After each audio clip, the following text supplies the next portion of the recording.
My name is Holly, and I never thought a birthday gift could feel like a warning. Eric handed me the keys wrapped in gold ribbon, grinning like a kid. Happy birthday, Hole. It's yours. A fresh start for us. A two-bedroom apartment on Maple Street, bought quietly, decorated with surprises in mind. I cried in the kitchen doorway, overwhelmed that after 12 years of marriage, he still knew how to make me feel chosen. I went there alone the next afternoon to clean before we moved anything in. Sunlight cut through bare windows. Dust floated in the air like static. I was wiping down the kitchen counter when someone knocked. An old woman stood in the hallway, thin coat pulled tight, eyes sharp despite her age. "I used to live here," she said before I could ask. Then she leaned closer, voice dropping to barely a whisper. "Don't turn on the lights tonight. Go to the window. What you'll see, no wife should ever see." I asked her what she meant. She only shook her head, already stepping back toward the stairwell, like she'd said more than she meant to. I told myself she was confused, lonely, maybe unwell, but I didn't turn on the lights that night. I stood by the window in the dark, waiting, telling myself nothing would happen. Then headlights swept across the parking lot below, and I recognized the car. The car was Eric's. I told myself it could be a coincidence. 100 cars looked like his. Dark gray, same dent on the back bumper from when he backed into a mailbox last spring. But then the headlights cut off, and a man stepped out who walked exactly like my husband. Same unhurried stride. Same habit of checking his phone before locking the car. I stepped back from the window so fast my shoulder hit the wall. He wasn't supposed to know I was here. I told him I'd clean on Saturday, not tonight. I'd come early to surprise him with photos of the finished rooms. I watched through the gap in the curtain as he walked toward the building, not mine, the one beside it, and let himself in with a key like he'd done it 100 times before. My chest went tight. I thought about the old woman's face, the way she'd looked at me like she pitied me before I even understood why. I grabbed my phone to text him, then stopped. Something told me not to. Instead, I went down the back stairwell of my own building, quiet as I could manage, and crossed the lot in the dark. The lobby door of the other building was propped open with a brick, like someone expected guests. I climbed the stairs, my hand trembling on the rail, and stopped at apartment 4B. Voices. A woman's laugh. Familiar. I knew that laugh. It belonged to Tasha, Eric's coworker, the one who'd come to 2 of our Christmas parties and complimented my cooking like she meant it. She'd hugged me at his office picnic last summer, told me how lucky he was. I'd believed her. I stood outside for B with my palm flat against the door, like I could feel the truth through the wood. I didn't knock. I didn't call out. I just listened the way the old woman had told me to. "She still doesn't suspect anything," Tasha said, light and easy, like she was talking about the weather. "You're a better actor than I thought." Eric laughed, that same warm laugh he used on me every night at dinner. 12 years of practice. I backed away from the door like it had burned me. My foot caught the edge of a stairwell, and I nearly fell, catching the rail just in time, my heart slamming so loud I was sure they'd hear it through the walls. I made it back to my apartment and locked the door, sliding down against it until I was sitting on the bare floor in the dark. The gift. The keys. The gold ribbon. It wasn't a fresh start. It was a stage, built so he could keep his real-life 2 buildings away from mine without ever crossing paths. I didn't cry.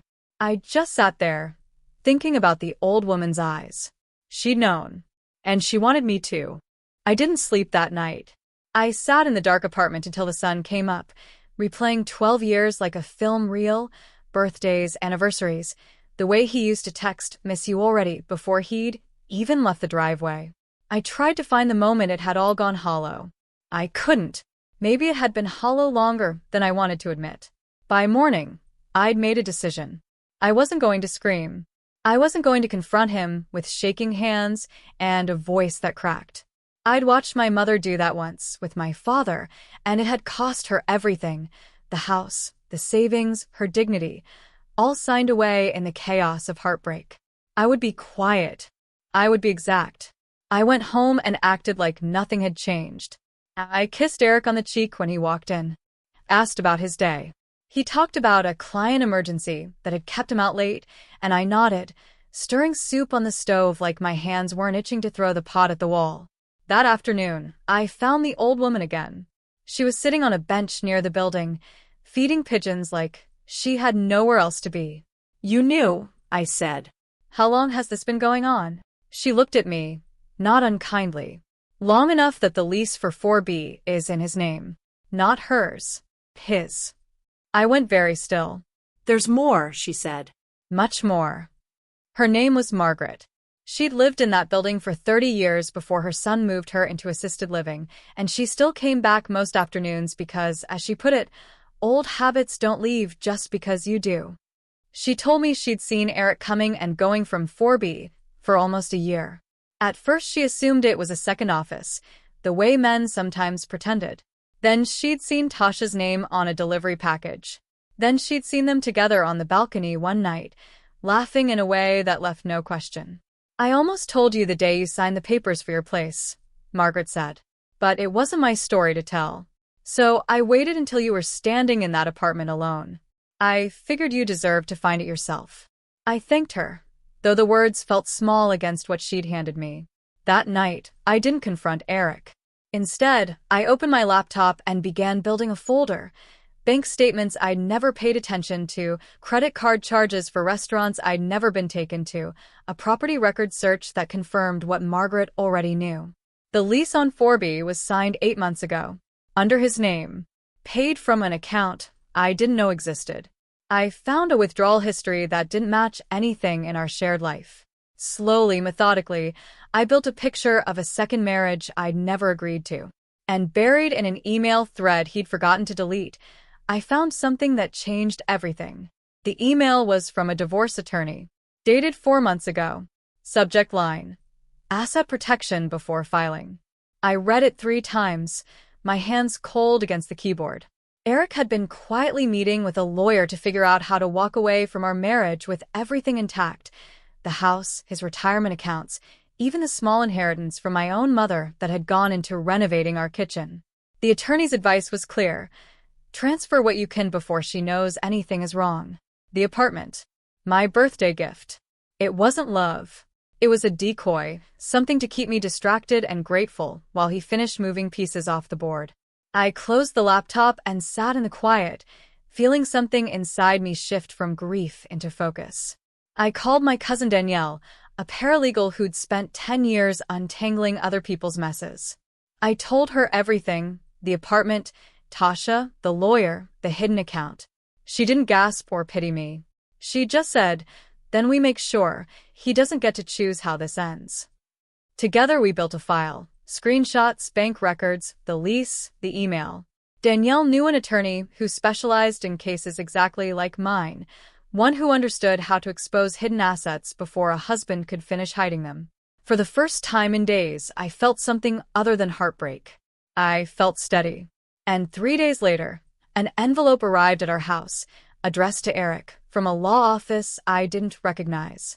Eric opened it at the kitchen table, frowning at the letterhead. I watched his face change as he read, confusion first, then something closer to fear. "What is this?" he asked, sliding the papers toward me like I might explain them away. "It's a legal notice," I said calmly. "I filed for divorce this morning. My attorney has copies of the lease for 4B, the asset protection emails from your lawyer, and the withdrawal history from the account you opened without me. Everything's documented. Everything's timestamped." His face drained of color. "Holly, I can explain." "You already did," I said. "I heard you. Through a door in apartment 4B. 3 weeks ago." He sat back like I'd struck him. For a moment, the man who'd handed me gold-ribboned keys looked like a stranger, wearing a familiar face.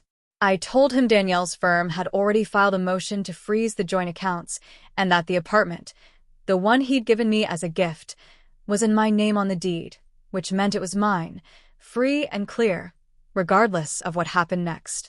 He tried anger, then bargaining, then a quiet, broken apology that came too late to mean anything. I didn't yell. I didn't cry. I simply gathered the folder Danielle and I had built and set it in front of him, page by page, like laying down cards in a game he didn't know he'd already lost. "You wanted a second life," I said. "Now you can have it. Alone." The divorce moved faster than I expected, mostly because Eric had no ground left to stand on. The evidence was airtight. Danielle made sure of that. The house was sold, the joint account settled, and the apartment on Maple Street, the one meant to keep me distracted, became the place where I rebuilt everything instead. I repainted the walls a soft blue, the color I'd always wanted and never asked for. I hung photos of people who'd never once made me question my worth. My sister, my cousin, my mother's old garden hat resting on a shelf by the window. The same window where Margaret had told me to stand in the dark. I saw her one last time before she passed quietly that winter, surrounded by family who finally understood why she'd spent her afternoons on that bench. I sat with her, held her hand, and thanked her for trusting me with the truth instead of letting me live inside someone else's lie. Tasha and Eric didn't last. I heard, secondhand, that trust built on betrayal rarely survives its own foundation. As for me, I built a life that finally belonged to me. No gold ribbon, no hidden agendas. Just quiet mornings by that window, coffee in hand, watching the parking lot where everything had once fallen apart, and where I'd learned to stand still long enough to see clearly. Some birthdays give you a gift. Mine gave me the truth.